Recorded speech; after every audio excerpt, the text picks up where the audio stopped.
देखो ये सिद्धांत देखो, भगवान ने सृष्टि रची और सबके हृदयों में बैठ गए। जो जैसा कर्म कर रहा है उसका सुख दुख का वो भोक्ता बने, भोगे। भगवान उसमें कोई सहयोग नहीं करते। कर्ता भगवान ने संपूर्ण सृष्टि रच दी, दो विभाग कर दिए, ये पाप कर्म है इसे मत करना, ये पुण्य कर्म है इसे करो। ये भागवतिक कर्म है जो पाप पुण्य दोनों से आपको बचा लेगा और आप शांत बैठे हैं, करो और भोगो।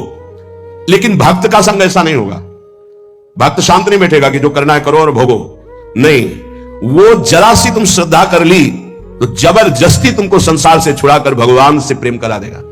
इसलिए मोरे मन प्रभु से विश्वासा, राम ते अधिक राम कर दासा। इसलिए भगवान उस पर विशेष कृपाल होते हैं जिसे भक्त का संग मिल जाता है।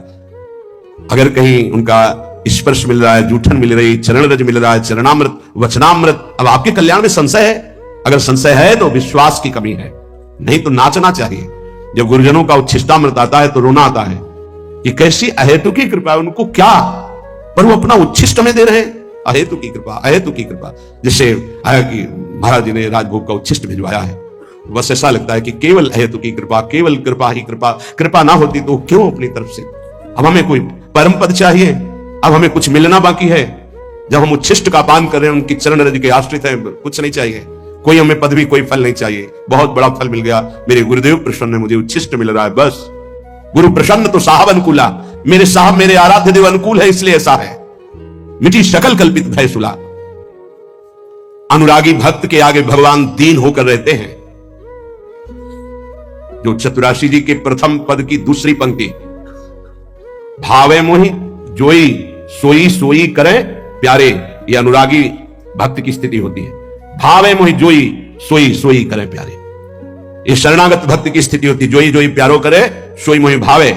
और ये शरणागति सिद्ध अनुरागी महापुरुष की स्थिति होती है। भावे मोहि जोई सोई सोई करे प्यारे। पूज्य बाबा कह रहे, अनुरागी भक्त के आगे भगवान दीन होकर रहते हैं। जिनकी भगवान में दृढ़ आसक्ति है उसी को अनुरागी भक्त कहते हैं। और ऐसे अनुरागी भक्त का इशारा भगवान देखते हैं, वो भगवान का इशारा देखता है। जैसे कोई आया, वो अंदर इशारा हुआ तो समझ में आ गया भगवान ने इसे पास कर दिया है या भी संसार से मुक्त हो। और जब देखा कि भगवान के प्रति थोड़ी भी उदासीनता आ रही है तो वो भगवान की तरफ देख के कहते हैं, तो भगवान उनके इशारों को देखकर हृदय का परिवर्तन कर देते हैं। पक्का ये अनुभव की बात करें, आराध्य देव गुरुदेव के इशारे को देखकर हृदय का परिवर्तन कर देते हैं। इस यह गुण साधनते नहीं हुई, तुम्हारी कृपा पाओ कोई कोई। कैसे तुम्हें बताए, भक्त के सामने भगवान नाचते हैं। जैसे गीता जी में कहा, यंत्रारूढ़ानि मम माया, मैं अपनी माया के प्रभाव को देख रहा हूं, सबको कठपुतली की तरह नचा रही है। उमादार जोशित की नाई सबई नचावत राम गोसाई। और प्रेमी भक्त के सामने ये कठपुतली की तरह नाचते हैं। इतना अंतर है भक्त और जगत में। भगत और जगत में इतना अंतर है कि जगत उमादार जोशित की नाई कठपुतली की तरह सबई नचावत राम गोसाई, और यहां ताई अहीर की छोहरियां छछिया भर छाछ में नाच नचावे। लाला पहले नाच के दिखा फिर तुझे। ये प्रेमी भक्तों की मैं, भक्तों के इशारे पर नाचते हैं श्री भगवान। इसीलिए भक्त महिमा है। मोते अधिक संत कर लेखा, जाने वो संत अनंत समाना। एक क्षण के लिए कभी प्रभु अपने भक्त से दूर नहीं होते। अगर आप हम पास बैठे हैं और आपका नाम नहीं चल रहा, मंत्र नहीं चल रहा, या तो इधर नहीं है और या फिर उधर कनेक्शन नहीं है। बोर्ड है, तार बढ़िया है, बल्ब भी सही है, कनेक्शन भी लगाए हो, लेकिन थोड़ा आधा चावल अंतर है, तो आप बटन को ऑन ऑफ करते रहिए, उसमें लाइट नहीं जले। बस वो जो आधा चावल का अंतर है उसको और जोड़ दीजिए, फिर ऑन कीजिए, जल जाएगी। ऐसे पास हो, थोड़ा भी अपनापन कहीं है, कहीं भी त्रिभुवन में है तो ऑन नहीं होगी। नहीं तो यहां जो चल रहा है वही तुम्हारे अंदर चलना चाहिए। समर्पण शरणागति का मतलब है, जहां शरणागत हम हुए उनके जो चल रहा है वही चलना चाहिए। वो नहीं चल रहा तो कनेक्शन ठीक नहीं है आपका। अगर कनेक्शन सही है तो फिर वहां चल नहीं रहा, इसलिए नहीं चल रहा। नहीं तो एक बार सदगुरुदेव भगवान के से भजन की याचना, ये जैसा भजन होना चाहिए जो देखते हैं महापुरुषों में, वो नहीं है। उनका गुरु रूपी बट वृक्ष की छाया में रहकर भी धूप का क्लेश, महापुरुषों के वचनों का भाव समझना। गुरु रूपी बट वृक्ष की छाया में रहते हुए भी धूप का क्लेश, क्या शरणागति में कमजोरी है क्या? नहीं, गुरु का सानिध्य। और ऐसी बात, गुरु परब्रह्म साक्षात हमारी लाडली स्वरूपा हमारे सामने है। उनकी परिचर्या में अभी कोई भजन की, और अरे वो साक्षात भजन का फल हमारे सामने, हम समझ नहीं पाते ना।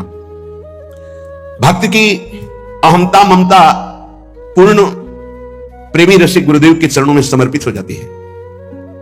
इसी से उसको कोई परवाह नहीं होती, क्योंकि अहमता गई तो परम पद का अधिकारी हुआ, ममता गई गुरुदेव के चरणों में तो प्रेम प्राप्त हो गया। दोनों बातें ध्यान दीजिए, और ये दोनों सब बचा के रखते हैं अपनी अहमता और ममता शुद्ध स्वरूप से।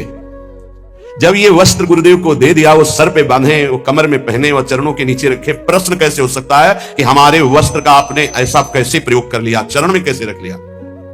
इसका मतलब आपने केवल देने का नाटक किया, अहम तो पूरा आपके पास है।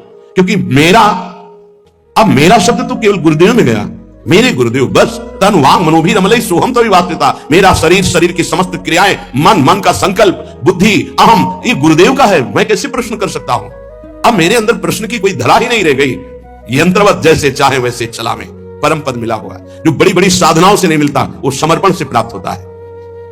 अहमता ममता, जैसे किसी ने एक प्रश्न किया कि जब हम आश्रय की चर्चा सुनते हैं तो हमारा साधन पथ में प्रमाद हो जाता है, क्यों? इसलिए कि आश्रित नहीं हो, तुम्हारी अहमता ममता समर्पित नहीं है, इसलिए अहमता ममता समर्पित हो जाए। उसका परिचय है नारद जी की भक्ति सूत्र में, आश्रय का परिचय है, तदर्पिता अखिलाचारिता तद स्मरणेन परम व्याकुलते थी। समस्त आचरण, शरीर ये समर्पित, एक क्षण के लिए भी विस्मरण होने पर परम व्याकुलता, ये आश्रित का लक्षण है। अभी समझ ही नहीं पाए कितना बड़ा आश्रय, आश्रय का स्वरूप। भक्त के सामने ध्यान दीजिए, बहुत महिमामयी बातें अनुभवी हृदय से निकली हुई हैं।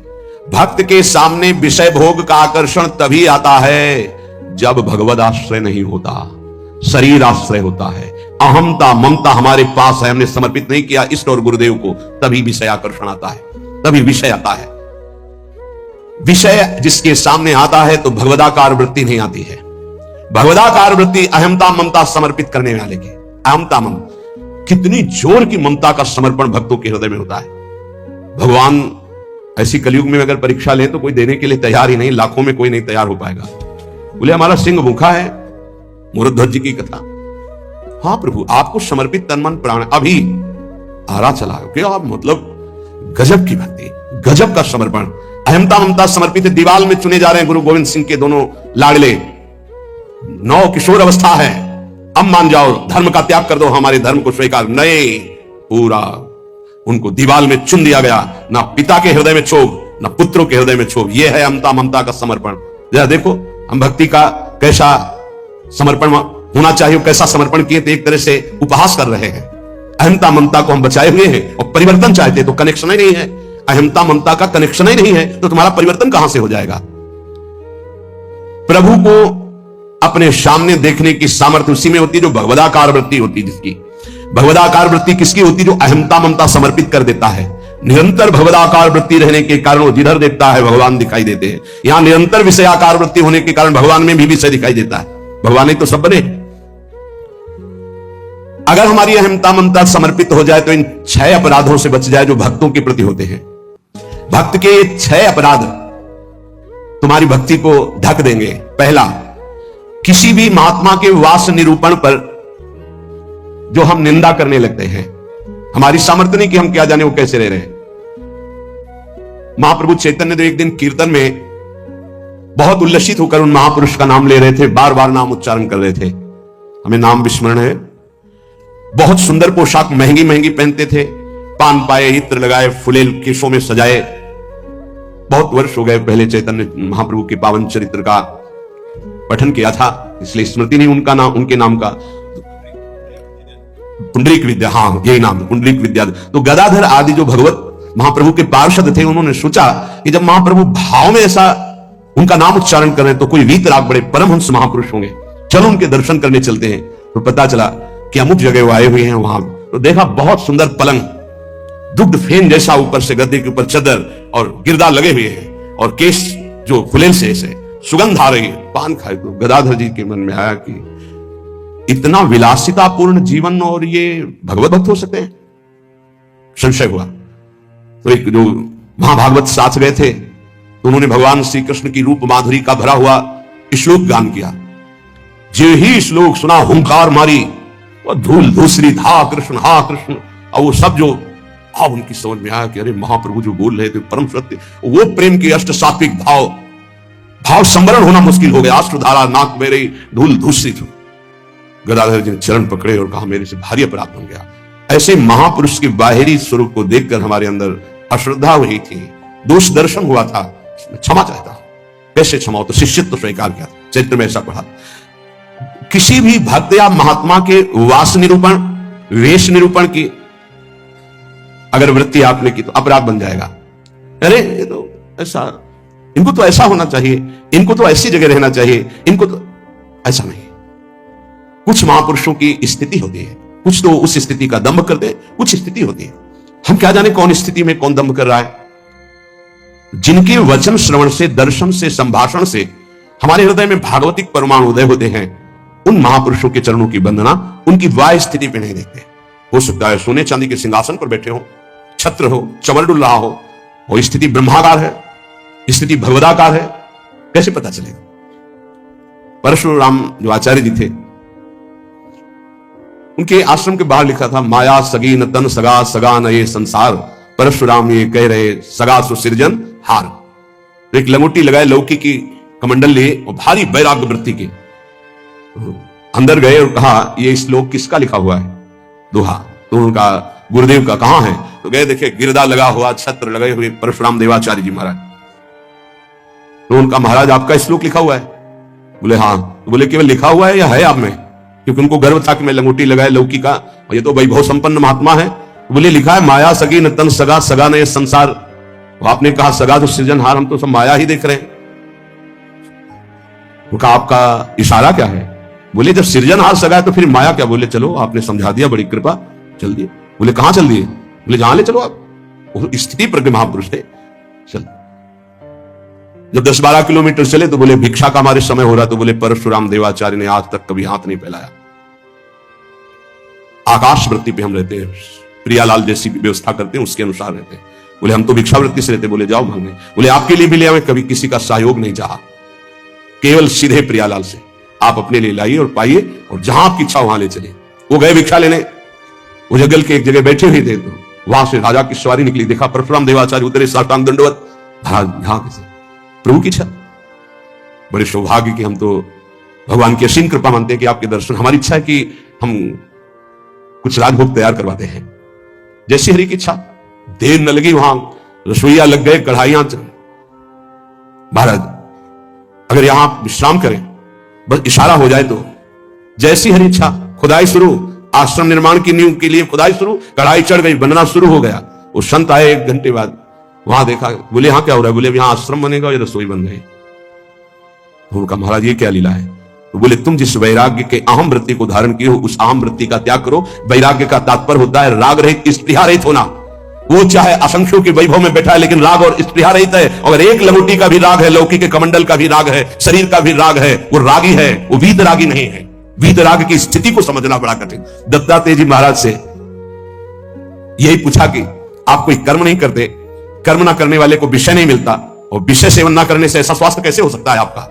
तो उनका, मैं अखंड प्रसन्न रहता हूं, इसलिए ये भोगों से स्वस्थ नहीं हूं, मैं अखंड प्रसन्नता को प्राप्त। कभी राजमहलों के राजशैयाओं पे शयन करता हूं, तो कभी राख की ढेर पर शयन करता हूं, कभी बड़े बड़े राजाओं से सम्मानित होता हूं, तो कभी फुटपाथ में लेकर अपमान को भी प्राप्त करता हूं।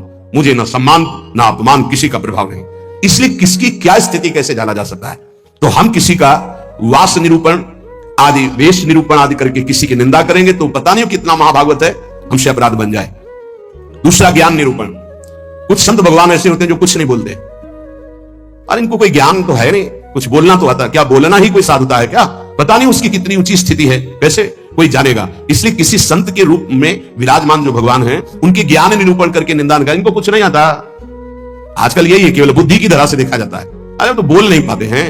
वो तो महापुरुषों की स्थिति को जानना कोई महापुरुष ही जान सकता है, दूसरा नहीं जान सकता। इसलिए ये अपराध न करे कभी कि किसी के संत के ना बोलने से ये समझ जाए कि अरे इनको कोई ज्ञान नहीं है। भला ये क्या जाने शास्त्र की बातें, पढ़े लिखे तो लगते नहीं है। पढ़ा लिखा होना भी बहुत सौभाग्य का विषय है और कहीं कहीं दुर्भाग्य का विषय है। तो एक आए थे, इतने कागज में उनकी डिग्रियां केवल उनके शिष्यों ने भेजी थी कि हमारे गुरुजी दर्शन करने आ रहे हैं। तिरुपति बालाजी से विद्वता की मूर्ति, साष्टांग दंडवत और क्या क्या भगवत प्रसादी। वो ऐसे लग रहे थे कि एक शब्द नहीं आता। मतलब बड़े बड़े शंकराचार्यों को पढ़ाया था उन्होंने, उनके वो शिष्यों ने जो दिया था उसमें दिखाई दे रहा। बड़े बड़े शंकराचार्यों को उन्होंने विद्या पढ़ाई थी। विद्या विनयम ददाति, वो देखने को मिला कि विद्वान में कैसी दैन्यता होती। कबीरदास जी के पास एक विद्वान दिग्विजयी भेजा गया शास्त्रार्थ के, तो उनका भैया हमको कोई शास्त्रार्थ नहीं करना। तो बोले काशी के विद्वानों ने कहा यदि आप हार लिख दिए पूरी काशी हार गई। बोले ऐसी बात, तो पढ़ के समझे हो कि समझ के पढ़े हो? पोथी पलटा दे रहे, सरस्वती काम नहीं करी, पढ़ के समझे हो कि समझ के पढ़े हो? आखिरी बात शिष्य बन गए थे, बहुत बड़े भगवत अनुरागी बने। तो किसी भी संत के प्रति यह भाव नहीं कि ये पढ़े लिखे नहीं है, बोल नहीं पाते, तो इनको कोई ज्ञान नहीं है। तीसरा, किसी संत की जाति निरूपण कर देना बहुत बड़ा अपराध है। देखो ये जो जाति पाति है ना, ये धर्म का पालन करके भगवत प्राप्ति के लिए थोड़े समय तक के लिए सहयोगी। नहीं, हम आपको बताएं, एक ही कपड़ा है और एक ही पहनने वाला है, बस इतनी खास बात समझ। कपड़ा सबका पांच भौतिक, पहनने वाले सब अविनाशी भगवान के अंश, कोई अंतर नहीं है, बस अंतर बनाया गया है इस अंतर को मिटाने के लिए कि हम साधन पद्धति से अपने अपने धर्म का पालन करते हुए परम धर्म भगवान को प्राप्त। लेकिन जो परम धर्म में स्थित है, भागवत धर्म में, उनकी जाति निरूपण नहीं करना चाहिए कि ये तो सुना है कि अमुक जाति के संत हैं, बड़ा अपराध होता है, बड़ा अपराध, ऐसा कभी नहीं करना चाहिए। चरण रज लेके माथे पे लगा, अहो वत्सो पचतो गरियान यज्ञ वर्तते नाम तुभ्यम। देखो राजसु यज्ञ में पूर्णता स्वपच वाल्मीकि की पूजा करवाकर श्री भगवान ने इसीलिए करवाई, इसीलिए करवाई। सब बड़े बड़े महापुरुष आए थे, लेकिन दैन्यता की मूर्ति भगवत भाव में निरंतर डूबे हुए स्वपच वाल्मीकि जी की आराधना करवाई कि पूर्णता उन्हीं से हुई। जो दैन्य है वो महाभागवत किसी जाति पक्ष से नहीं देखा जा सकता। अरे तो ऐसा जो देखेगा तो उसके सुकृत नष्ट हो जाएंगे, पूज्य बाबा। चौथा, वृत्ति निरूपण। ये तो पढ़े ही रहते हैं, हमने कभी इनको माला लिए तो देखा नहीं, और कुछ भजन ध्यान तो करते नहीं है, इसलिए तो केवल हमें लगता है कि बस खाते पीते हैं इसी में, और कोई भजन। ये हमने संतों को देखा।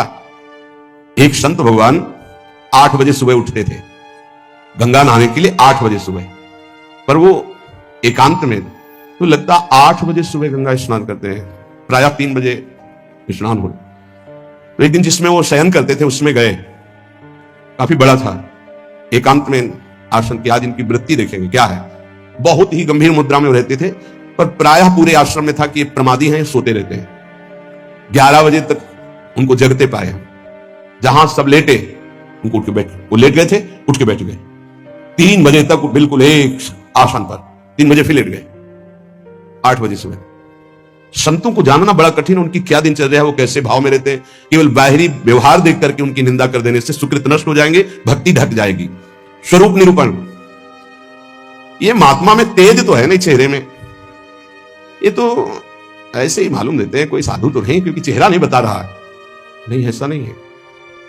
अगर महात्मा की पहचान करनी तो तुम्हें महात्मा होना पड़ेगा। महात्मा बनकर ही महात्मा को पहचाना जा सकता है, दूसरा नहीं पहचाना जा सकता।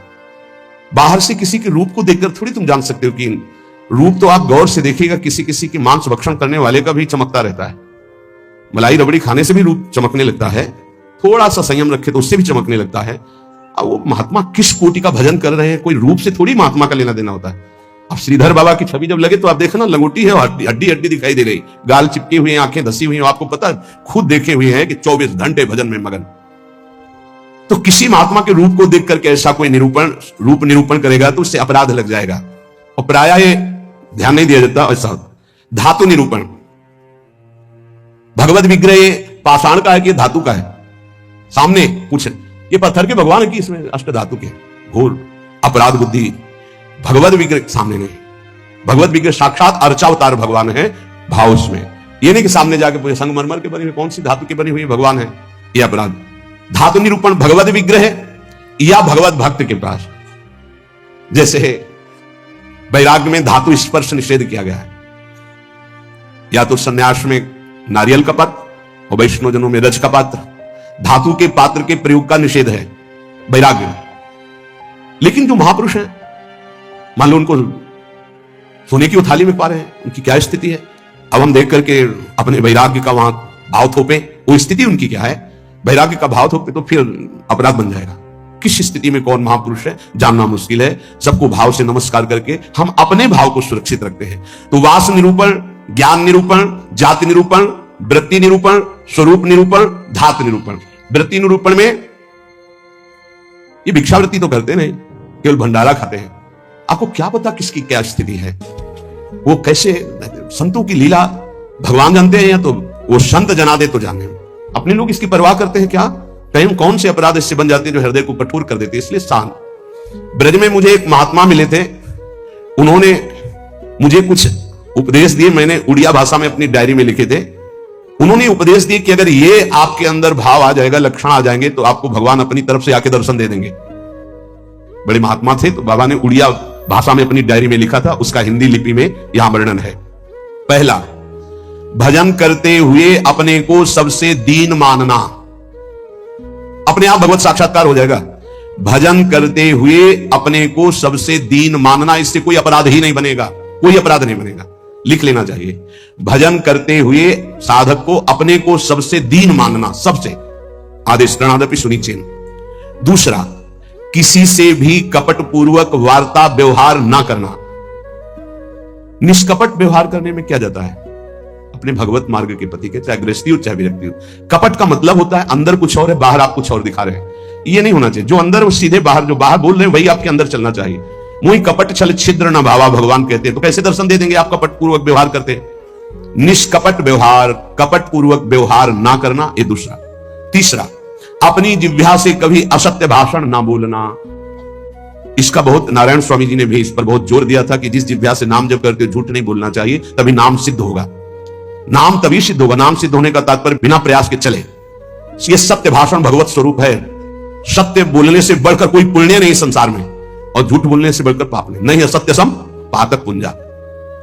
चौथा, जो तुम्हारे सामने आवे और तुमसे बात करे या दृश्य दिखाई दे, उसे तत्काल पहले मन से प्रणाम करो। बिना प्रयास के भगवत साक्षात्कार हो जाएगा। चराचर जगत में जो तुम्हारे सामने, जैसे कोई व्यक्ति आया तो राधा वल्लभ लाल जी आपकी जय हो, अंदर से मेरे प्रभु, अब बात करो। कोई भी कुछ भी, पहले प्रभु, ये वस्तु पहले नहीं थी, प्रभु थे, और ये बाद में नहीं रहेगी, प्रभु ही रहेंगे। तो वर्तमान में हम वस्तु के अंतर्गत प्रभु को देखते हैं। पांचवा, न मेरा तन है, न मेरा मन है, न मेरा धन है, न मेरे प्राण है, ये मैंने सब कुछ प्रभु को समर्पित कर दिया। धैर्य पूर्वक देखिए। अब आपको क्या चिंता रह गई? जब तन प्रभु को दे दिया, मन प्रभु को दे दिया, अपना सर्वस्व प्रभु को दे दिया, तो बोले इसका फल क्या मिलेगा? ये यथामाम प्रपद्यन्ते तास्तते भजाम्यहम्। प्रभु अपना सर्वस्व आपको दे देंगे, अनुभव में आ जाएगा। प्रभु अपने आप को दे देंगे। अति उदार करुणा वरुणालय प्रभु। अगर आप थोड़ा सा भी अपनापन करेंगे तो उनका थोड़ा सा अपनापन बहुत बड़ा होता है।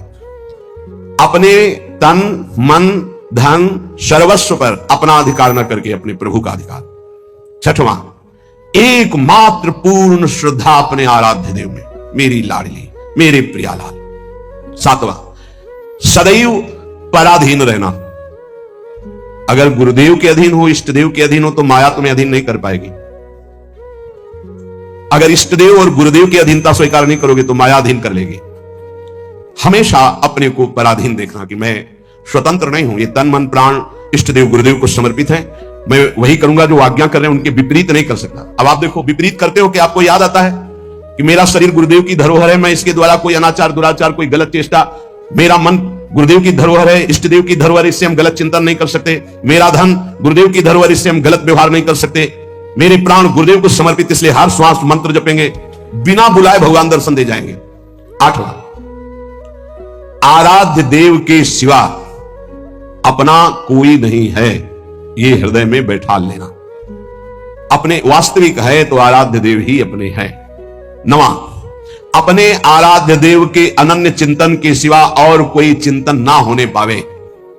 दसवां, अपने आराध्य देव से जो गुरुदेव ने संबंध दिया है, हर समय उसकी स्मृति रहना। क्या रहती है स्मृति? मैं श्री जी की सखी हूं, दासी हूं, उनकी परिचर्या में हमारा जीवन समर्पित है, मैं उनकी दासी हूं। कभी सोचते हो आप? सोचो, तुम्हारा संबंध हो चुका है। कोई ऐसे नहीं कि तुम्हें केवल सोचना ही है, तुम्हारा संबंध हो चुका है। तुम्हारा पाणी ग्रहण हो चुका है। श्री जी ने तुम्हारे पाणी को स्वीकार कर लिया, ग्रहण कर लिया है। उसके साक्षी हैं गुरुदेव। गुरुदेव ने पाणी ग्रहण कराया है, प्रिया प्रीतम को हमारा हाथ पकड़ा दिया है। हम अपने संबंध, दसवां है, अपने संबंध को हर समय अपनी स्मृति, मैं प्रियालाल की हूं, मैं प्रियालाल की हूं, मैं प्रिय सखी हूं लाडली जू की। ये 10 भाव रखो। अब जैसे हमारे अपना भाव बताया, तो जो दास है वो दास भाव को देखे, जो सखा है वो सखा भाव को देखे, जो गोपी गोपी भाव को देखे। अपने स्वरूप को संबंध से चिंतन करना। हमारा स्वरूप क्या है? सहचरी बपू, मैं श्री जी की निज दासी हूं। कई बार दिन में आता है आप लोगों के, कितनी बार सोचते हैं हम? जबकि यहां हर चेष्टा करते हुए उसी भाव में रहना है। अगर ये 10 भाव हृदय में आ गए तो कह रहे हैं किसी भी तीर्थ में जाओ या ना जाओ, कोई और साधन करो ना करो, तुम्हें भगवत साक्षात्कार हो जाएगा। पहला, फिर सुन लीजिए, अपने को भजन करते हुए सबसे दीन मानना, किसी के साथ भी कपट का व्यवहार ना रखना, सदैव सत्य भाषण बोलना, चराचर जगत का कोई भी वस्तु व्यक्ति सामने आवे अपने प्रभु का भाव करना, अपने तन मन धन प्राण सर्वस्व को अर्पण कर देना, मेरा अधिकार नहीं, नाथ सकल संपदा तुम्हारी, मैं सेवक समेत सुतनारी। अर्पण का मतलब यह होता है भाव। छठवां, अपने आराध्य देव में ही पूर्ण श्रद्धा समर्पित हो जाना। सातवां, पराधीन रहना इष्ट के गुरुदेव के। आठवां, आराध्य देव के ही अनन्य चिंतन में लगना, आराध्य देव के सिवा कहीं अपनापन न होना। नवा, चिंतन करते करते तन्मय स्थिति आ जाए तो उसे सही माने में चिंतन कहा जाता है। सामने ललित त्रिभंगी लालजू और प्रियाजू की बाह श्री लालजू के गले में है, मनोमृणाल भूषण भूषित भुज श्यामंश पर दिखाई दे रहा है। अब हमारा चिंतन चल रहा है, गाढ़ चिंतन, युगल सरकार चिंतन, इससे कहते हैं अनन्य चिंतन। अभी आंख खोले हुए भी वही है, मूंदे हुए भी वही है, सेवा करते हुए भी वही है, एकांत में बैठते हुए कहां हो, जरा देखो स्थिति कहां है। यदि आप किसी भी तीर्थ का अवगाहन करते हुए 10 बातें आप में नहीं है तो उसका फल आप ग्रहण नहीं कर पाएंगे, क्योंकि अपराध कोई ना कोई बन जाएगा। हम आपसे सत्य कहते हैं कि कल्याण आपके चिंतन से होगा, इन बातों को स्वीकार करने से होगा, भागने से नहीं होगा कि हम यहां चले जाएं, हम वहां चले जाएं तो कल्याण हो जाएगा। अगर आपका आंतरिक चिंतन इन बातों में है तो आपके अंदर वो सामर्थ्य जागृत हो जाएगी कि आप प्रभु को देख सकते हैं। इसलिए जो सत्संग है उसे बार बार सुना जाए, उसका मनन किया जाए और अपने हृदय में धारण किया जाए, तो हमारा इसी जन्म में अंतिम जन्म माना जाएगा और भगवत साक्षात्कार हो जाएगा। जहां तक गुरु कृपा से प्रयास है, कथन श्रवण करके यही प्रयास है कि संसार की असत वृत्तियां छूटे और भगवत प्राप्ति हो जाए, हमें भी आप सबको भी। जिनको ये नहीं चाहिए तो भूल मत करना, यहां कुछ लाभ नहीं मिल पाएगा, यहां नहीं मिल पाएगा। यहां लाभ अगर मिल पाना है तो एकमात्र अध्यात्म का लाभ मिल सकता है। यहां कोई आशीर्वाद, ये भीड़ लगाना कि हम कोई जादूगर है कुछ चमत्कार कर देंगे, तो बिल्कुल कुछ नहीं होने वाला। तुम्हें हाथ उठा कहते हो जाए, तुक्का लग जाए तो तुम्हारे पुण्य, पक्की बात समझ लो। तुक्का लग जाए कि आप कामना करके आए, कामना की पूर्ति हो गई तो आपके पुण्य, हमारा कोई उसमें लेस मात्र भी सहयोग नहीं है। पुण्य आए वृंदावन धाम संत दर्शन के, आपकी भावना आपकी कामना पूर्ण हो जाए, वो आपका भाव। हमारा लक्ष्य है भगवत प्राप्ति। अगर आपके हृदय में भगवत प्राप्ति की लालसा है और आप आगे बढ़ रहे हो तो हम हृदय से आपका स्वागत करते हैं और हमारी प्रियालाल की कृपा वृत्ति आपको उठाती चली जाए और आप इस संसार राग आसक्ति ममता चिंता शोक मृत्यु भय इससे ऊपर उठे। बस हमारी आशा यही है, जो प्रयास है सत्संग का या एकांतिक का, उसका फल केवल एक भगवत संबंध दृढ़ हो जाए, भगवत प्राप्ति हो जाए। और जिसको ये लक्ष्य नहीं है तो हमें लगता है कि इस समय बर्बाद ना करे, दूसरी जगह खोज ले जहां उसकी मनोकामनाएं पूर्ण होंगी। यहां नहीं हो सकती। बिल्कुल समझ लीजिए, यहां कामनाओं का नाश होता है, कामनाओं की पूर्णता नहीं। यहां कामनाओं की निवृत्ति होती, कामनाओं की पूर्ति नहीं। यहां यदि हम कामनाओं की पूर्ति की भावना लेकर के आएंगे तो शायद है कि तुम्हें असंतोष हो जाए, बिल्कुल पक्की बात समझो। और कामनाएं अगर पूर्ण होती हैं तो कोई खास बात नहीं है। जन्म जन्म से सब कामनाएं भोगते चले आ रहे हैं। एक कामना जागृत हो जाए कि मुझे भगवान की प्राप्ति करनी है, तो हमारा सत्संग सार्थक, हमारा एकांतिक सार्थक, हमारा जीवन सार्थक। इस संसार का नाम मृत्युलोक है, यहां सबको मरना है। सीधी बात सुनो, मरना है आज नहीं तो कल, कल नहीं तो परसों, चाहे बीते बरसों, अंतिम परिणाम शरीर छूटना है। जब शरीर छूटना है तो सब कुछ छूटना है। तो इसलिए हम इसका महत्व नहीं रखते। दुख सुख भोग का समय काट लो, राधा राधा राधा बोलो और जन्म जन्मांतरों के पापों का नाश करके परमानंद में निमग्न हो जाओ। हमारा लक्ष्य यही है। आज बनावटपन बहुत पसंद किया जाता है। आज मधुर वचनों के द्वारा तुम्हारी कामनाओं की पूर्ति के वादे बहुत पसंद किए जाते हैं। वो यहां नहीं है, नहीं होगा। वृंदावन की भूमि से कह रहे हैं, यदि आपका लक्ष्य भगवत प्राप्ति नहीं है तो यहां आना, आपका हमारे पास आना यहां व्यर्थ माना जाएगा। आप अन्यत्र देख लीजिए। भगवान नाम जप, आचरणों की पवित्रता, भगवत प्राप्ति, तो जी जान से आपके मित्र हैं, सहयोगी हैं, आपके चरणों की वंदना करेंगे और आपका आदर से हम संभाषण भी और आदर से आपको परमार्थ में बढ़ाने की वृत्ति भी। परमार्थ से प्रिया प्रीतम से मतलब नहीं, अपने शरीर और कामनाओं की पूर्ति से। तो प्रणाम, दूसरी जगह देख लो, यहां भीड़ लगाने की जरूरत नहीं है। हृदय से कह रहा हूं, हृदय से कह रहा हूं। यहां ऐसा कोई प्राविधान नहीं कि आपकी कामनाओं की पूर्ति हो जाए। यहां एक ही प्राविधान है, मन वचन कर्म से प्रभु का होके और सच्चिदानंद सुख में निमग्न होना। इसी बात का प्रश्न और इसी बात का उत्तर, अन्यथा कोई प्रश्न नहीं होगा। अगर वो प्रश्न प्रभु से संबंध नहीं रखता तो ना प्रश्न करता वहां बैठ पाएगा और ना प्रश्न होगा। केवल प्रश्न प्रभु की प्राप्ति होगा। हमारे जीवन का लक्ष्य तुम्हारे प्रपंचों का उत्तर देना नहीं, हमारे जीवन का लक्ष्य तुमसे प्रपंच वार्ता करना नहीं कि मैं बहुत विद्वान हूं। बिल्कुल पढ़े लिखे नहीं हूं, कक्षा 9 पढ़ाया गया, प्रभु ने पढ़ाया, उसी के जो शब्दावली है जीवन के अनुभव की है, जीवन के चलने की है, वो भगवत मार्ग की है। प्रश्न केवल भगवत प्राप्ति का, प्रश्न भजन का, प्रश्न भजन में आई हुई समस्या का। बस अगर ये प्रश्न नहीं तो प्रश्नकर्ता और प्रश्न दोनों बार हो जाएंगे। हमें ऐसे प्रश्नों से नहीं मतलब, हमें ऐसे प्रश्नकर्ता से मतलब नहीं जिसको भगवत प्राप्ति नहीं करनी है। यह हमारा मार्ग ऐसा नहीं, खिलवाड़ का मार्ग नहीं, केवल भगवत प्राप्ति का मार्ग है। और शुरू भी इसी बात से किया था।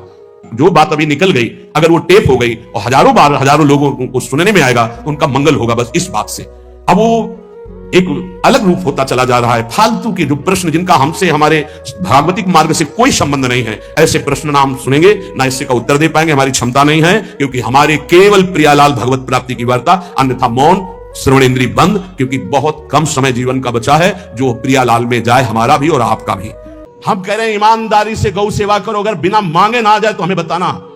गोविंद तुम्हारे दरवाजे पर द्वारपाल बना खड़ा रहेगा। गौ सेवा करते हो, चाहे संत सेवा करते हो, चाहे जो भी कार्य करो, तुम्हें भरोसा उस गोविंद का होना चाहिए जिसका यश गाते हो, जिसके लिए करते हो। वो विश्वंभर सब जग का भरण पोषण करता है। हमारी समझ में नहीं आता कि मांगने की जरूरत कहां है। मांगना तो शब्द बिल्कुल नहीं।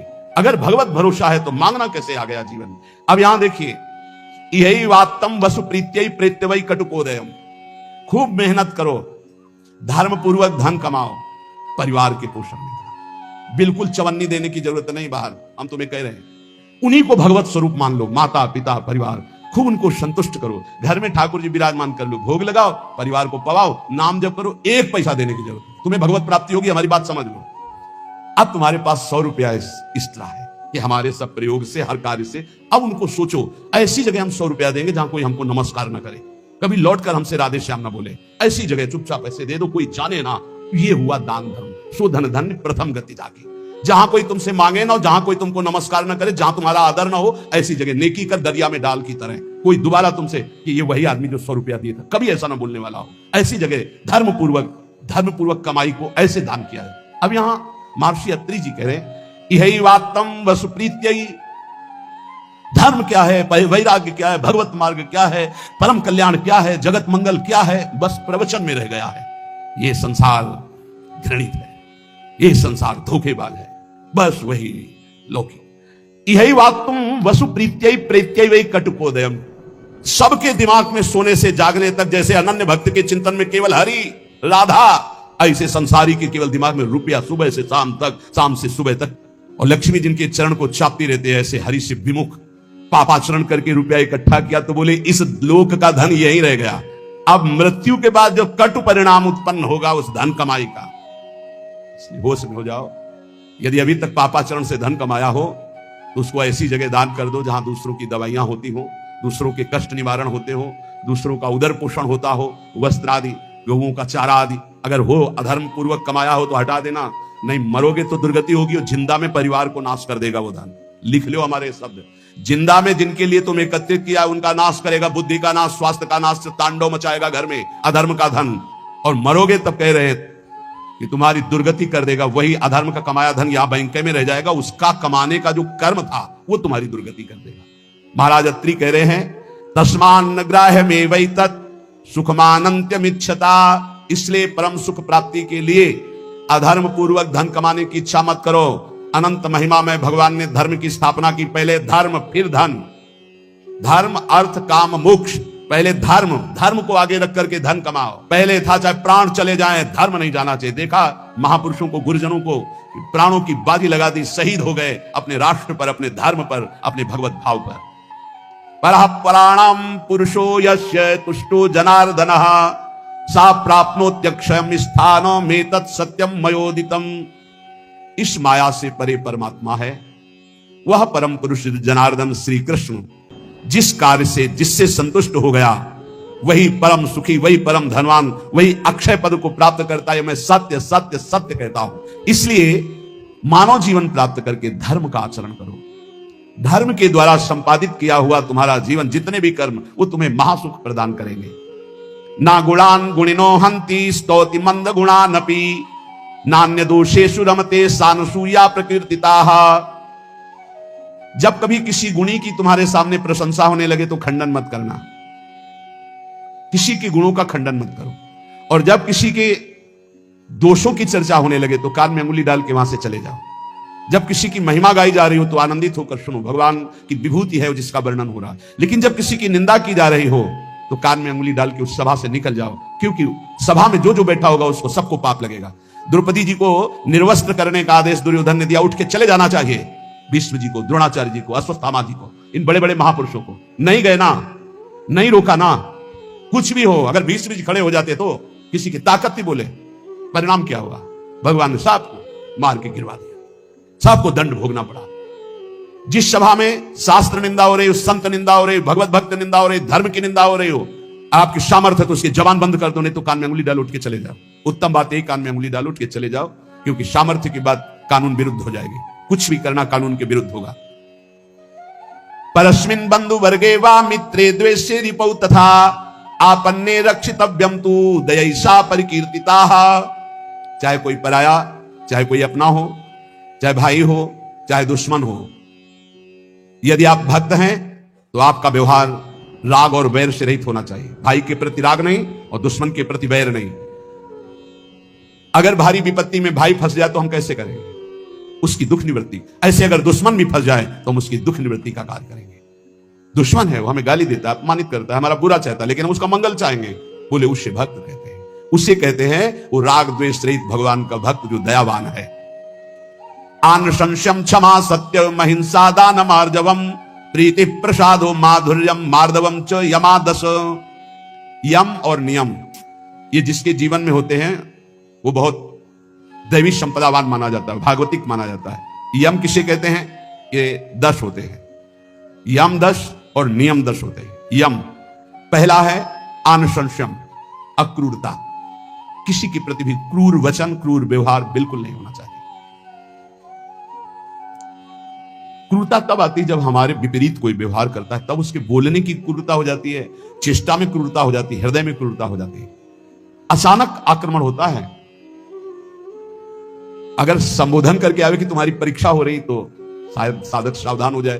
अचानक आक्रमण माया का होता है, वो संभल ही नहीं पाता कि मेरी परीक्षा हो रही, और वो क्रूर बोल देता है, क्रूर कर्म कर देता है, क्रूर चिंतन कर देता है।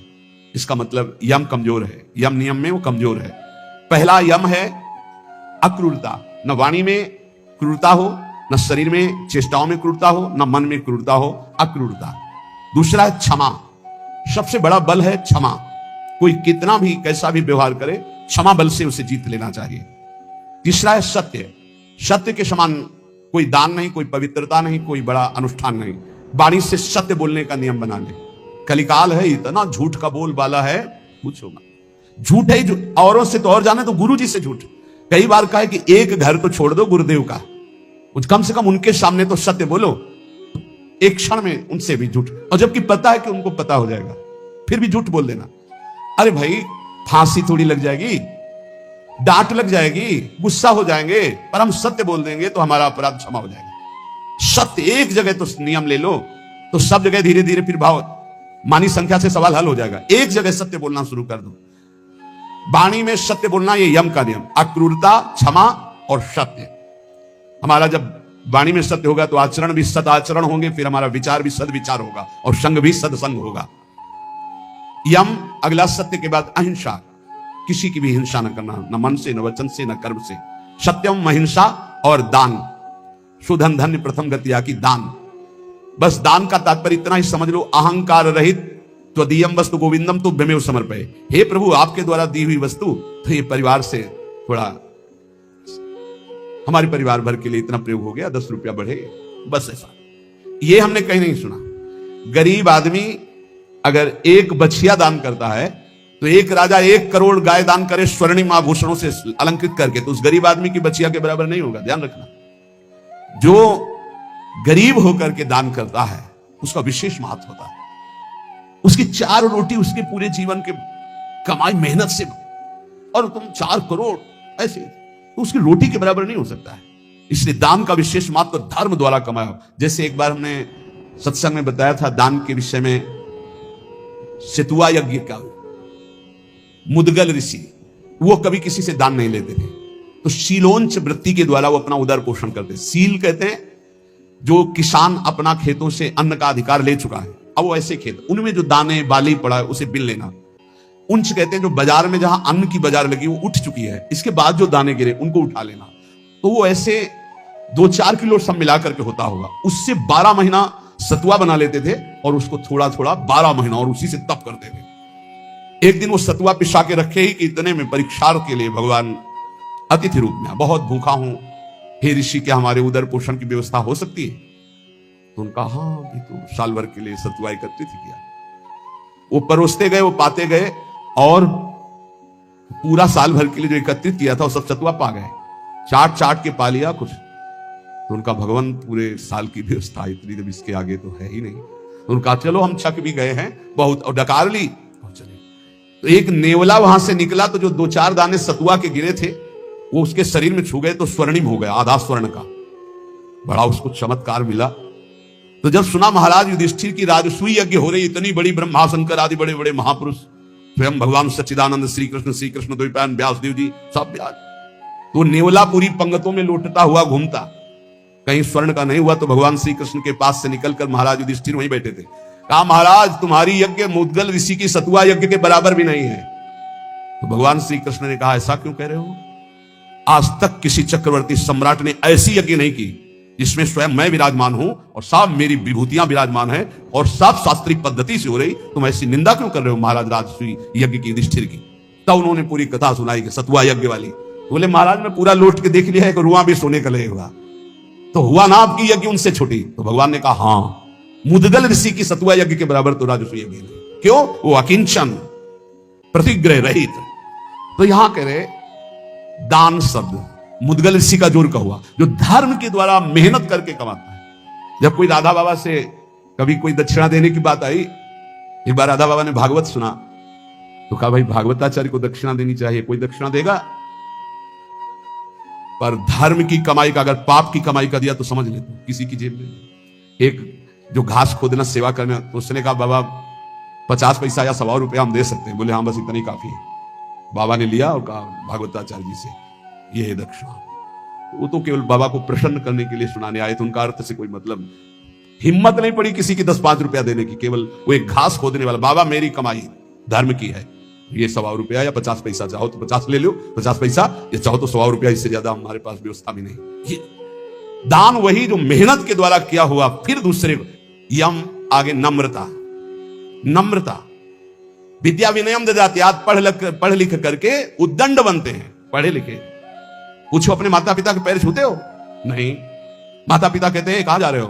बोले आप अपना देखो, हम स्वतंत्र हैं, हमारा जीवन अपना, हम जो कर रहे हैं वो तुम्हारा अधिकार नहीं। ये है विद्या, ये है विनयम ददाति, ये है विनय।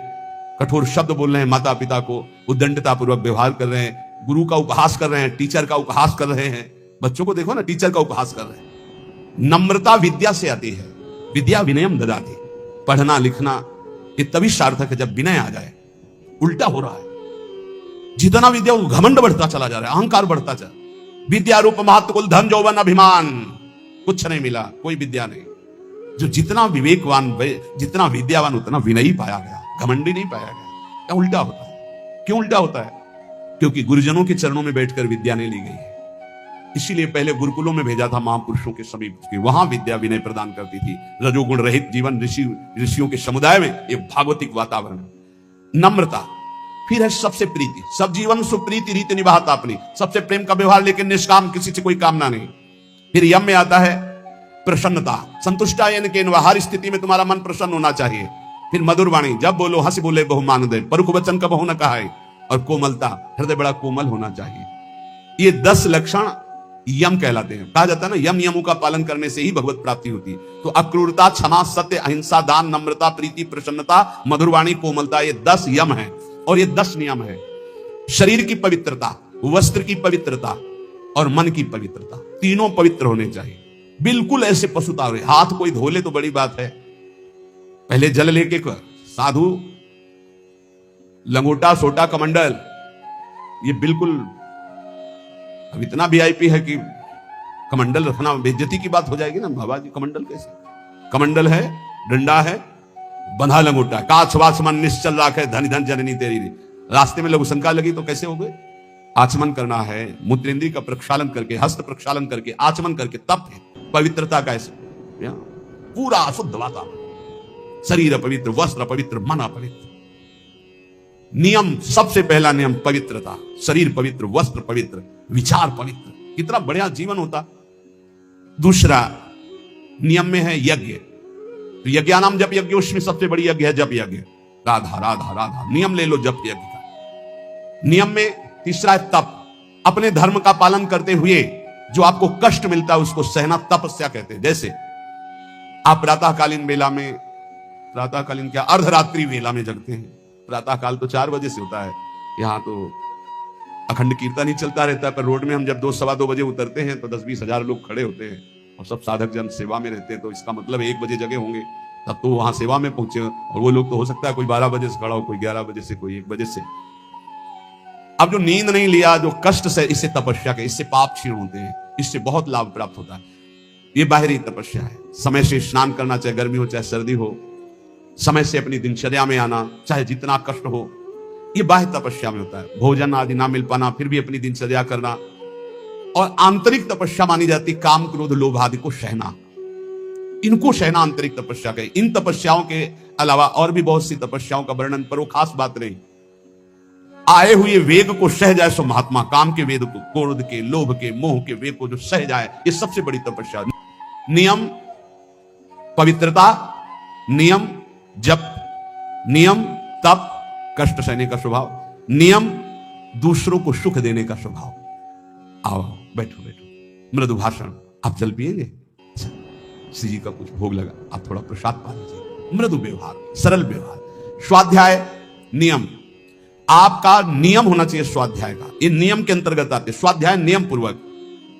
और नियम जनेन्द्रीय का निग्रह अर्थात ब्रह्मचर्य। नियम में ब्रह्मचर्य व्रत, बहुत जोर की बात।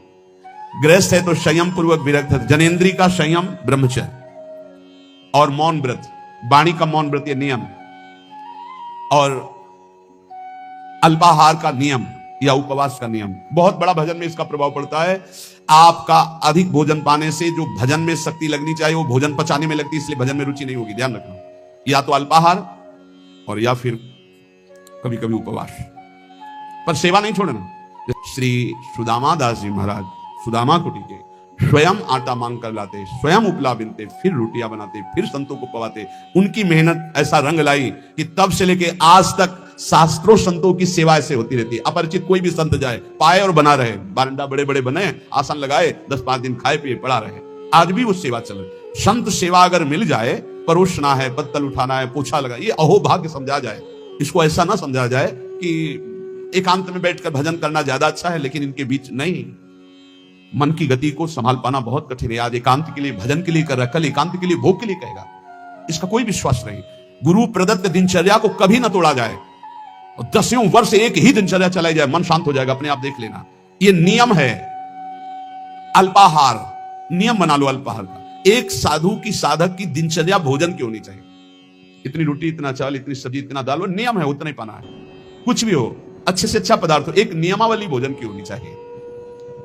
और स्नान 3 बार, ब्रह्मचारी 3 बार स्नान होना ही चाहिए। 24 घंटे में 3 बार स्नान। वो शरीर सुख के लिए नहीं, जैसे आप सोने जा रहे हैं तो कोई स्नान करते नहीं, कदापि नहीं, दिनचर्या के विरुद्ध नहीं। एक प्रातः जो अभी 1:30-2 बजे हुआ, और एक पुनः अगर आपका दिनचर्या का क्रम में 8 बजे, 9 बजे, 10 बजे जैसे स्नान का हो, फिर एक सायं 4 बजे, 5 बजे, बस अपने का तो 2-3 घंटे बाद ही पुनः स्नान होता है, फिर सायं होता है। 3 स्नान जीवन हो गए, 3 स्नान जीवन। अगर कहीं पेट खराब हो गया तो जय बार फिर अर्ध स्नान करना ही करना है। ये 10 नियम और 10 यम, ये साधक के जीवन में होने ही चाहिए। नियम पवित्रता का, जप का, तप का अर्थात कष्ट सहने का, दूसरों को सुख देने का, स्वाध्याय करने का, ब्रह्मचर्य का, मौन का, उपवास का, स्नान का, ये नियम होने चाहिए। नियम होने चाहिए। इसमें यह नहीं देखा जाता है स्नान का कि शौच लगी है तो ठीक है, शौच नहीं लगी तो चलो नहीं करते स्नान, इसका नहीं। एक नियम अपने लोगों की दिनचर्या रहे। यहां तो बाथरूम, शौचालय, गंगा किनारे जब शीत वायु चल रही तब 3 बार स्नान, और पूरी जटाओं के सहित। ये जो घंटों जटाओं से गंगा जल गिरता रहता था, ऐसे टपकता रहता, पूरा शरीर कांपता रहता। वहां ये थोड़ी देखना है कि शरीर को क्या हो रहा है, वहां भगवत प्राप्ति करनी। आगे कह रहे हैं महर्षि विश्वामित्र जी की वाणी, निज अनुभव कह रहे हैं। कामम कामाय मानस्य यदि कामा समृद्ध्यति अथैनम अपरः कामो भूयो विद्यति बाणवत। ये भाई सबसे ज्यादा पतन का कार्य होता है काम भोग। ये ऐसा विकल कर देता है भोग के लिए कि सब प्राणी को पशु पक्षी मनुष्य देवता कोई नहीं, ये सब विकल कर देता है कि रुक पाना बहुत कठिन होता है।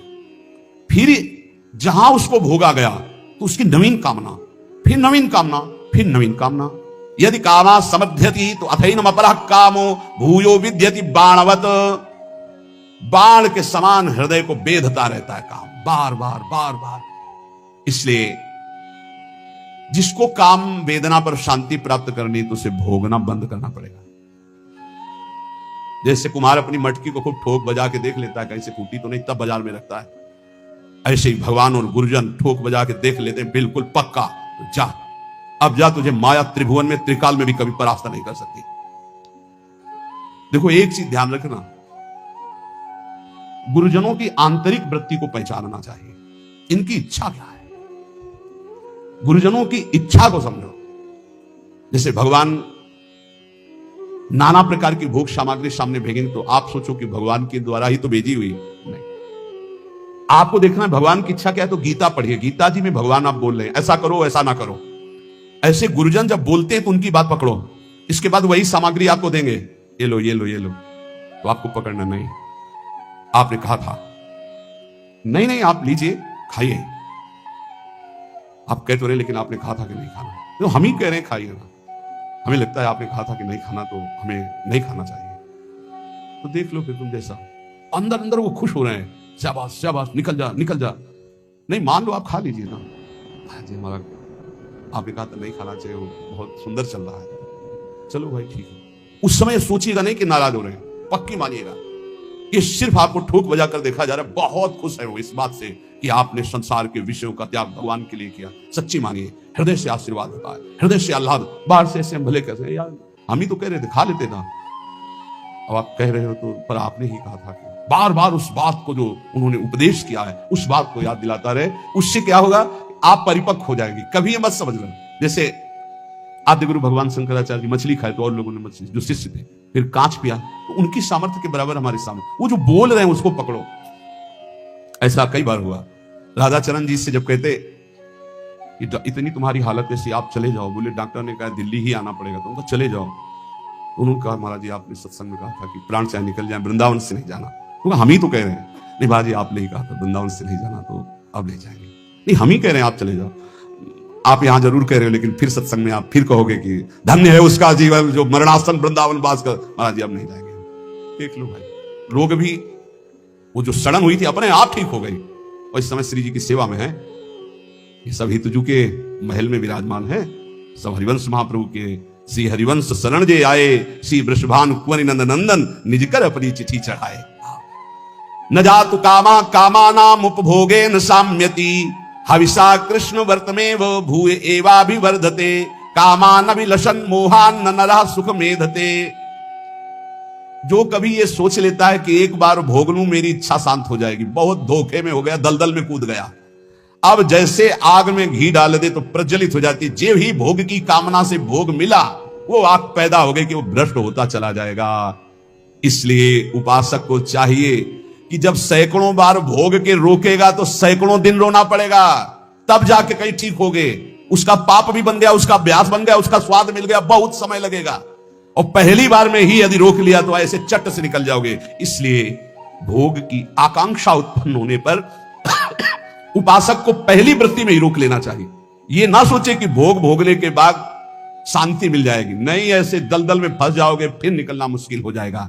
इसलिए सत्य नार कहा प्रतपति सत्य तिष्ठति मेदिनी, तुम सत्य नियम धारण करो, सत्य बोलो, सत्य आचरण करो। सत्य के प्रताप से सूर्य तेजस्वी है, सत्य के प्रताप से पृथ्वी जल में नहीं डूब रही। सत्य सबसे बड़ा धर्म है, सत्य बोलने के बराबर कोई पुण्य नहीं है। सत्यवान चाहे तो स्वर्ग लोक जाए, चाहे ब्रह्म लोक जाए, जो चाहे वहां जा सकता है, जो चाहे कर सकता है। 1000 अश्वमेध एक आदमी करने वाला और एक आदमी केवल सत्य बोलने वाला तराजू पे तोला जाए तो सत्य बोलने वाला अधिक पुण्यशाली पाया जाएगा। आप देख लीजिए, अश्वमेध सहस्त्रम च सत्यम च तुलया धृतम अश्वमेध सहस्त्राधि सत्यमेव विशिष्यते। एक आदमी केवल सत्य बोलता है और एक आदमी 1000 अश्वमेध यज्ञ करता है, तो तराजू पे तोला जाए तो सत्य बोलने वाला श्रेष्ठ पाए। मतलब सत्य से बढ़कर कोई यज्ञ नहीं, कोई दान नहीं, कोई तपस्या नहीं, कोई पुण्य नहीं। इसलिए सत्य का ही वचन पूर्वक बोलना, सत्य का ही चिंतन करना, सत्य का ही आचरण करना, तो सच्चिदानंद रूपाय प्रभु श्री कृष्ण की निश्चित प्राप्ति हो जाएगी। अपने अंतर्भाव के विरोधी भावों का त्याग करो। कौन से अंतर्भाव विरोधी है? तो अभी सुना कि विद्या बहुत है, बहुत शास्त्रों का ज्ञान है, लेकिन एक भी बात शास्त्र की अपने जीवन में नहीं उतारी। दूसरों की निंदा करते हो, अपने गुणों का वर्णन अपने मुख से करते हो, संसारिक लाभ, रुपया पैसा, सम्मान चाहते हो। बोले ऐसे लोगों का संग त्याग देना चाहिए भगवत प्रेम प्राप्ति के लिए। अब दूसरी बात, वेशधारी हरि के उषा, वेश भागवतिक है और भगवान को दुख पहुंचाते हैं। जो वेश बना करके लोभी, दंभी, कपटी, नट से शिष्णोदर को पाले, ये वेशधारी हरि के उर्साले। लोभी, रुपये का लोभ है। दंभी, पाखंड नाटकबाजी दिखाकर लोगों को ठगने का भाव है।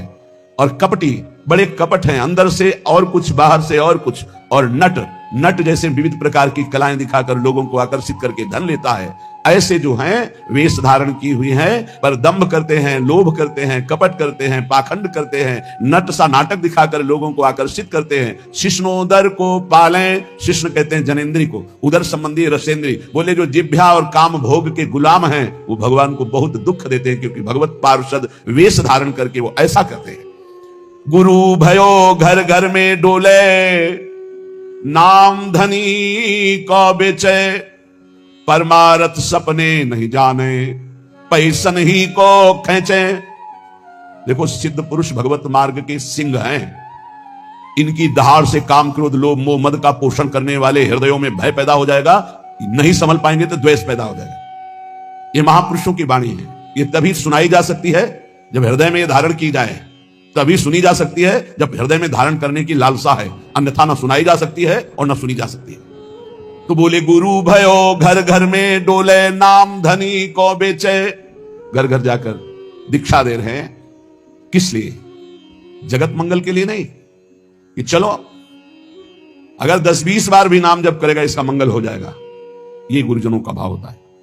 निरंतर भजन तो कोई बिरला ही, जिसके ऊपर अपार हरि की कृपा है, वही परम सुकृतवान, परम पवित्र अंतःकरण वाला निरंतर भजन का अभ्यास।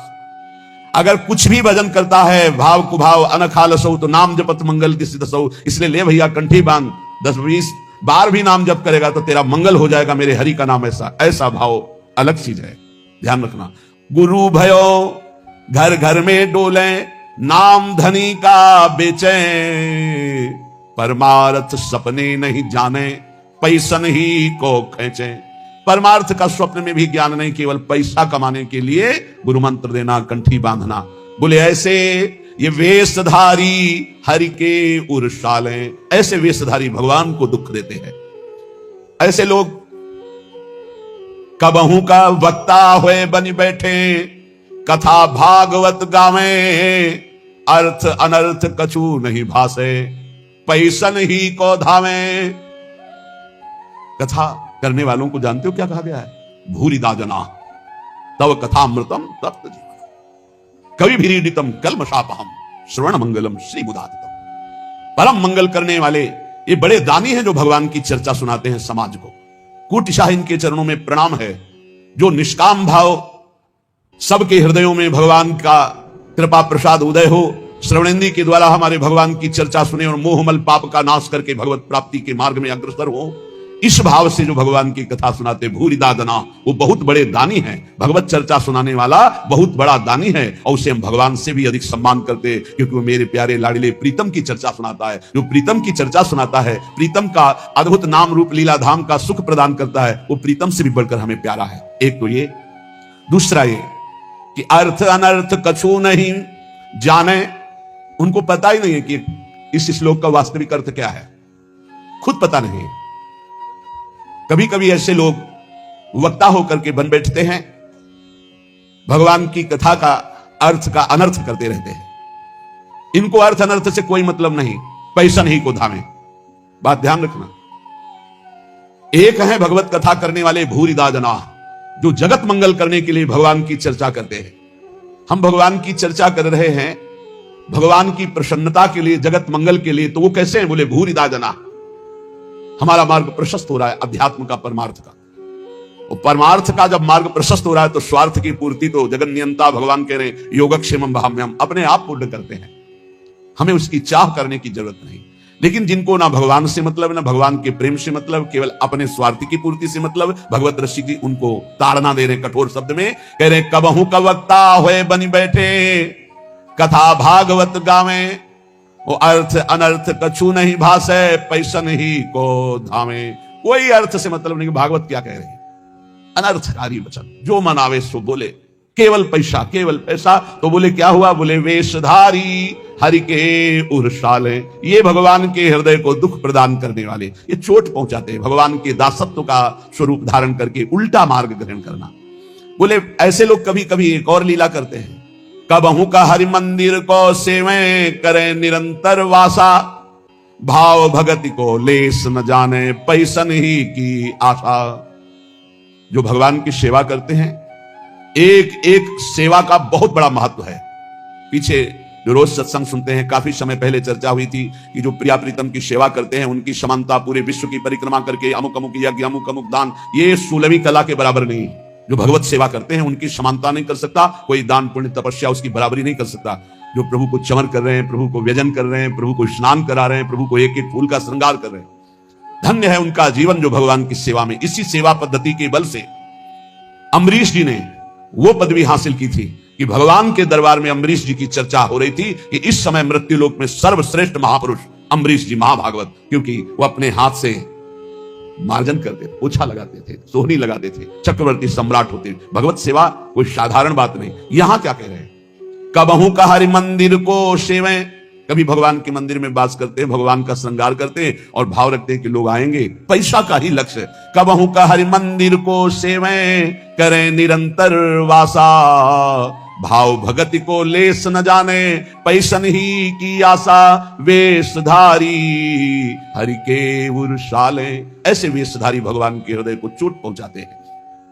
आगे कह रहे नाचें गावें चित्र बनावें, करे काव्य चटकीली, साच बिना हरि हाथ न आवे, सब रहनी है ढीली। भगवत ऋषि की करे कभी कभी समाज में वो नाचते हैं, बड़े गान करते हैं, बड़े भाव भंगियां प्रकट करते हैं, काव्य करे चटकीली, बड़े ही मनमोहक गीत गाते हैं।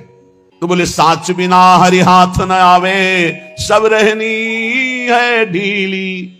यदि यही नाचना गाना हरि के लिए हो जाए तो आपने कई बार चर्चा सुना है, प्रभु के सामने नाचने का मतलब है माया का नाचना बंद हो गया, अब तुम भगवत प्राप्त हो जाओगे। प्रभु के आगे गाने का मतलब प्रभु के आगे सुंदर भाव भंगियां प्रकट करके नाचना गाना रोना, यह सब भगवत प्राप्ति का हेतु है। लेकिन यही अगर जगत रिझाने का हो गया तो बोले साच बिना हरि हाथ न आवे, सब रहनी है ढीली।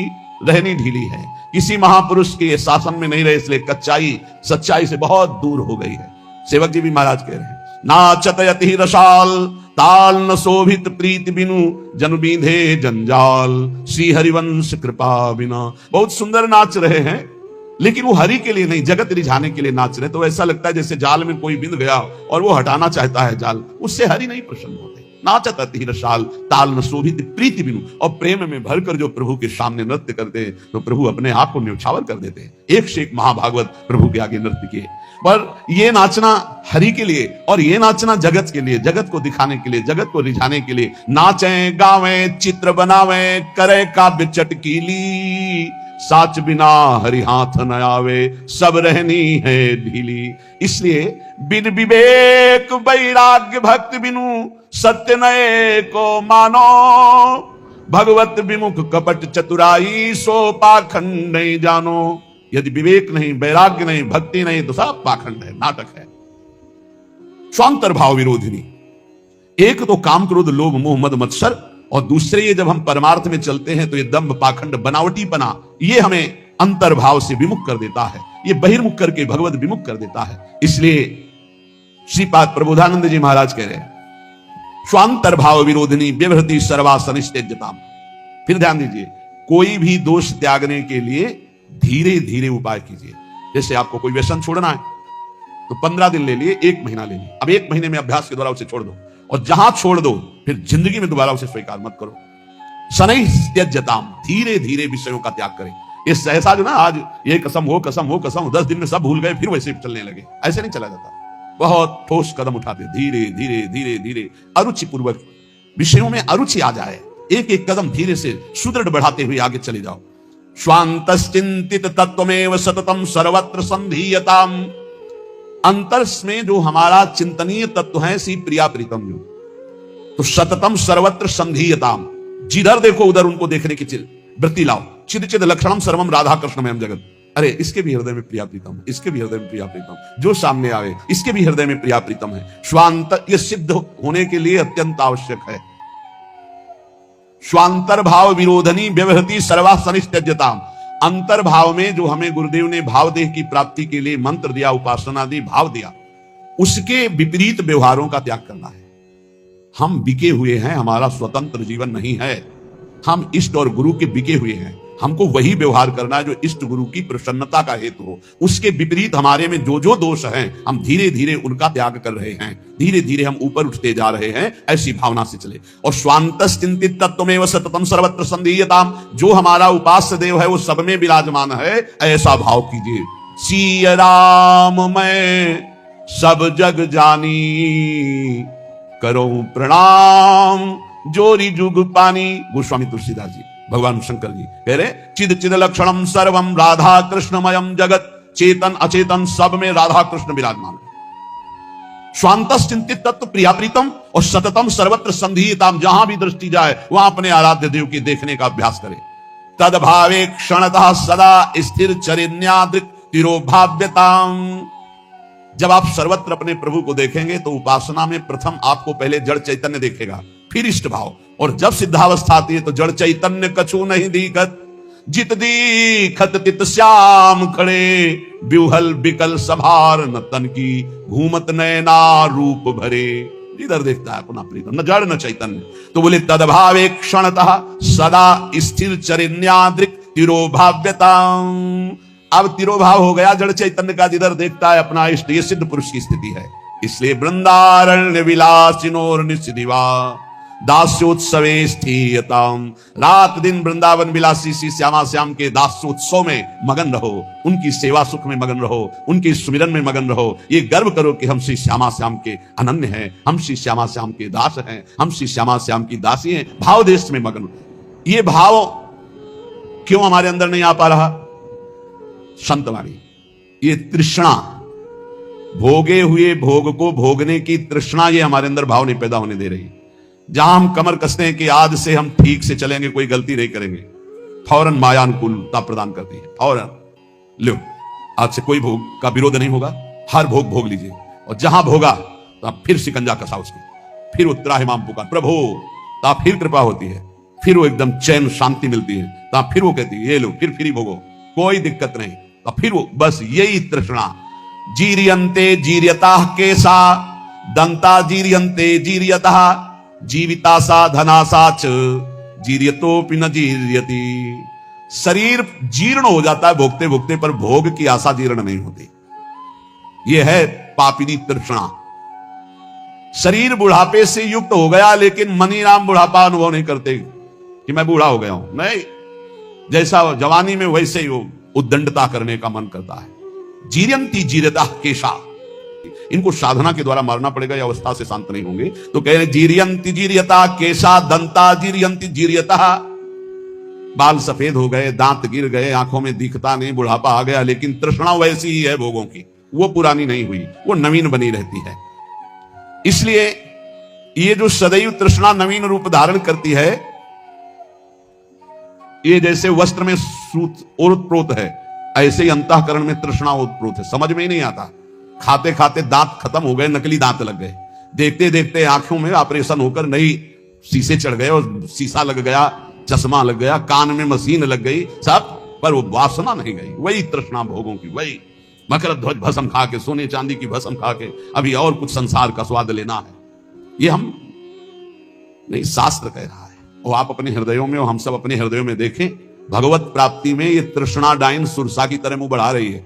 सुरसा हनुमान जी 16 हुए तो 32 हो गई, हनुमान जी 32 हुए तो 64 हो गई। सुरसा डबल बदन, ये तृष्णा ऐसे बढ़ती चली। अच्छा ले भाई, इतना स्वाहा, इतना भोग की आहुति ले ले, अब तू शांत हो जा। वो और डबल प्रज्वलित हो गई, और प्रज्वलित हो, ऐसे तृष्णा बढ़ रही है। तथैव तृष्णा वित्तेन वर्धमानेन वर्धते, अनंत पारा दुष्पूरा तृष्णा दोष सतावः, अधर्म बहुला चैव तस्मात् तां परिवर्जयेत्। ये तृष्णा चाहे धन की हो चाहे भोग की हो, ये सदैव बढ़ती जाती है। जब आदमी सोचता है इतनी संख्या का अगर धन हो जाए तो हमारा बढ़िया काम चल जाएगा, और दैववशात यदि उसको उतनी संख्या का धन मिल जाए तो जो पहले सोच रहा था उससे भी बुरी अशांति उसके अंदर उतनी धन संख्या प्राप्त होने पर होने लगती है, और बड़ी, ऐसे बढ़ते बढ़ते वो नष्ट हो जाता है शरीर, पर तृष्णा नष्ट नहीं होती, चाहे धन की हो चाहे भोग की हो। इसलिए उपासक को इस तृष्णा रूपी पापिनी को पहचान करके नष्ट करना ही चाहिए, पूर्ति नहीं। पूर्ति करने से बढ़ती और ना देने से ये नष्ट हो जाती, नष्ट करने से ही शांति मिलेगी। तृष्णा भोगे हुए भोगों की, पकौड़ा चटनी चाहिए, ये चाहिए, जवान, दांत, आंख, कान, नाक, सब इंद्रिया दुष्टों ने जीवन बर्बाद कर दिया। पूरा दिव्य मानव जीवन जो भगवत प्राप्ति के लिए था, बर्बाद। कितना निकृष्ट, बलिष्ठ होने के लिए कितना निकृष्ट उतर जाता है खान पान व्यवहार में। अब आप विचार कीजिए, वो जो जिसमें अंडा जिसे कहते हैं, उसके अंदर कितना लिबलिबा गंदा पदार्थ होता है। उल्टी नहीं हो जाती इन लोगों को? उल्टी हो जाए, बमन हो जाए देख के, कैसा स्वभाव बन गया। दूसरे के मांस शरीर के ऐसे शौक से खा रहे, घृणा नहीं होती? और तुमको ये नहीं पता है कि तुम धर्म विरुद्ध आहार कर रहे हो, ऐसे ही तुम्हारा नोच नोच के काल तुम्हारे मांस खाएगा। कैसे? बोले हमने तो नहीं देखा नोचते हुए, तो देख ले जहां एक्सीडेंट होता है, यहां सरिया घुसे, यहां घुसा, यहां घुसा, यहां घुसा, आप जिंदा फड़फड़ा रहे हैं, दृश्य देख लो। काट काट के वो सब निकालते निकालते घंटों लगे, उसमें स्वाहा हो गए, आहुति हो गई। किसी को भी यहां यदि तुम सुख दोगे तो वो सुख 1000 गुना बढ़कर तुम्हारे जीवन में आएगा, और किसी भी जीव को दुख दोगे तो 1000 गुना बढ़ के मिलेगा। महाभारत में एक तितली की गोदा में बबूल का कांटा डाल के छोड़ दिया मांडव्य ऋषि ने, तो सूली डाल करके निकली नहीं, काट दी गई, अणिमांडव्य पड़ा, महाभारत में देख लेना। तितली कोई मनुष्य नहीं है, और वो भी जीव है, उसकी गुदा में बबूल का कांटा, तो ऋषि की गुदा में सूली चुभ हो गई। हम तुम तो बहुत छोटे जीव हैं, वो बहुत बड़ी तपस्या में संलग्न महापुरुष मांडव्य ऋषि, मांडव्य, जिन्होंने सीधे धर्मराज से जाके बात की। यहां यमदूत को देख के शौच और लघुशंका एक साथ छूट जाती है, वो सीधे जाके धमकाए और साप दे दिए, जा 100 वर्ष तक मनुष्य आयु को भोग, तब तुझे पता चलेगा धर्म के निर्णय में चूक कर दी। मैं 8 वर्ष का था, मुझे ज्ञान नहीं था, बालक था, फिर मुझे ऐसा भयानक दंड क्यों दिया गया? इसलिए हम संकेत में बता रहे, तितली की गुदा में बबूल का कांटा छोड़ा तो उनकी गुदा में सूली चुभ होकर के काट दी गई, निकली नहीं। और तुम खा रहे हो इन पशुओं के मांस पर, तो तुम्हारी दुर्दशा नहीं होगी, तुम्हें पता नहीं? इस एक जबान के लिए 2 अंगुल का है खेल सारा। इसके बाद घाटी के नीचे हुआ कोई नहीं मतलब है कि कैसा था, सब मल हो जाएगा, बस 2 अंगुल का स्वाद। अरे बहुत स्वाद ले लिया, थोड़ा राधा नाम का स्वाद लो। मारो इस तृष्णा को, भोजन की तृष्णा को, भोग की तृष्णा को, देखने सुनने बोलने की जो प्रपंच जनित तृष्णा है, इसका नाश करो। जो उपासक भगवत मार्ग में आगे बढ़ना चाहता है, वो किसी को मित्र ना बनाए, और मित्र बनाए तो बहुत काल के बाद बनावे। सहसा किसी को दोस्त नहीं बनाना चाहिए। कह रहे चिरेण मित्रम बदनीयात्, चिरेण च कृतम त्यजेत्, चिरेण ही कृतम मित्रम चिरम धारणम अर्हति, रागे दर्पे च माने च द्रोहे पापे च कर्मणि, अप्रिये चैव कर्तव्ये चिरकारी प्रशस्यते, बंधूनां श्रद्धां चैव भृत्यानां स्त्रीजनस्य च, अव्यक्तेष्वपराधेषु चिरकारी प्रशस्यते। चिरकाल तक परीक्षा लेकर ही दोस्त बनाना चाहिए, सहसा किसी को मित्र नहीं बनाना चाहिए। यह हमारे ब्रह्म ऋषियों का आदेश है। क्या परीक्षा लें हम जिससे मित्र बनाना हो? बोले पहले देखे कि हमसे कोई इसका राग तो नहीं है जो हमसे दोस्ती कर रहा है, हमारे रुपये से राग, हमारे शरीर से राग, हमारे रूप से राग, हमारे पद से राग, कुछ ऐसा तो नहीं है जिसे देखकर हमसे दोस्ती करना चाहता है। रूप देखकर, शरीर देखकर, पैसा देखकर, अपने सुख की चाह करके हमसे